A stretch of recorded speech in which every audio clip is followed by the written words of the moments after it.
Hey guys, today we're reviewing Invasion of the Body Snatchers. From 1978. Ooh, an old one.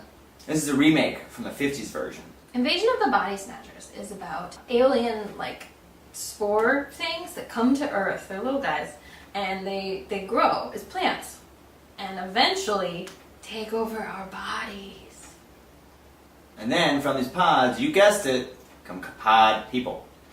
The alien plants, while we're sleeping, send their little hairy tendrils into your nose, and then they break down your body while they create a duplicate alien version of your body. With some of your memories? They have all of your memories. Your brain is intact. They just make a duplicate of you that is emotionless. Like a real lame version of you. Yeah. So then we get to meet our characters. We have Elizabeth and Matthew, who are partners at the Department of Health. She lives with a man. They made it very clear that they were not married. That's right. Elizabeth's boyfriend, and that's a running part in this movie, is that the 70s, apparently, marriage is falling apart. Unclear why. Social commentary.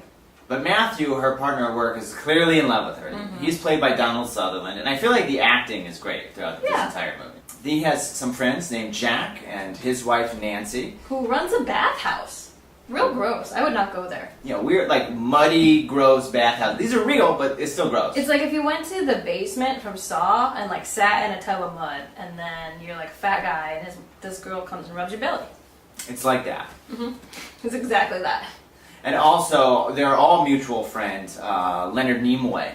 Who plays himself. He plays himself. He plays a famous psychiatrist who's trying to fix everyone throughout the whole movie. We're just going to call him Leonard Nimoy because he pretty much is Leonard Nimoy. You know. Pretty much, if Spock and Leonard Nimoy had a person together, and they did, it's Leonard Nimoy. And it got Leonard Nimoy's real ears. Elizabeth's husband, right away, becomes a pot person. No one believes her when she's like, hey, my husband's a different person. And to be honest, she jumps to that conclusion pretty quickly. She does. Matthew, her coworker, is like, hey, my psychiatrist friend, you should really talk to him.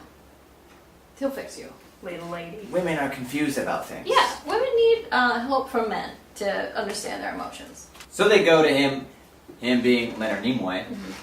Who's at a book signing, where we also meet Jeff Goldblum, who's upset about this book signing.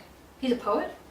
So Leonard Nimoy is essentially like, yeah, we're getting this a lot. People saying, oh, my lover's changed, and a couple days later they're fine. That's the 6th time this week, but I'm not going to look into it. It's probably just ladies and their Women. emotions. Then they find a body. In the bathhouse. And it's Jeff Goldblum's body.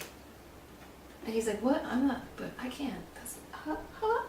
Matthew finds Elizabeth sleeping, and she has a twin as well. She's also getting potted. He's able to save her. They run around. They find out that the plants get you when they're sleeping. So they're like, alright, none of us can sleep now.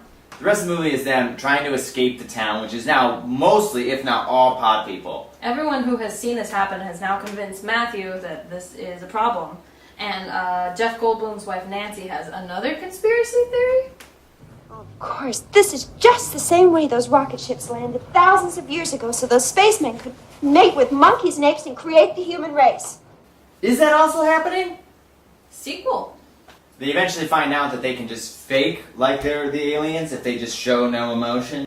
I've been wandering among them for hours. They can be fooled. Oh. Don't show any emotions. Hide your feelings. Everybody's a pod person. There is no escape. And the pod persons find them out and they go,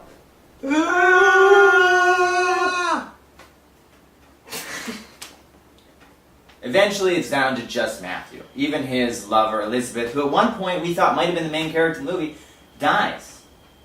He's on the run from everybody, goes into a sewer.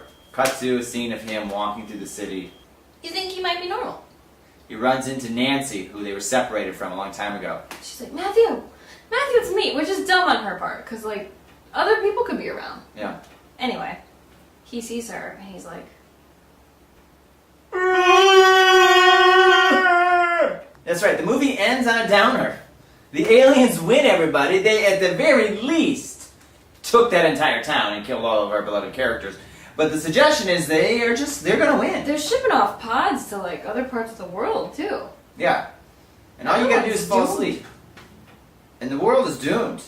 All you gotta do is fall asleep. The world is all you gotta do. Everyone's asleep. Fallen.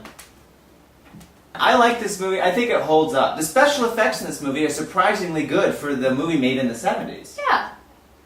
The bodies look interesting. The plants look good. The stop motion animation they use is good. It all looks good. The sense of paranoia when they're calling everybody, trying to get help, that's all well done. The cinematography looks good. The acting is good. I've got nothing but praise to give this movie. I don't know if it's like a horror movie. It's not very scary. It's a little like, ooh. It's definitely got like a creepy atmosphere though. Mm-hmm. I would also say that once we got to the part where you knew it was going to end, like they were running, that felt long to me. But I was also sleepy. She was sleepy. And this is no longer Stacey. Subscribe. Comment. Let us know what you think, or if you have any other suggestions on what to watch. Tell us, what was your favorite Invasion of the Body Snatchers movie? What would you do if you were a pod person? What would you do if you couldn't sleep? How would you stay awake? Send us your best. I would like a lot of responses like that, please. The alien plants get us. Some Asian Ooh. spores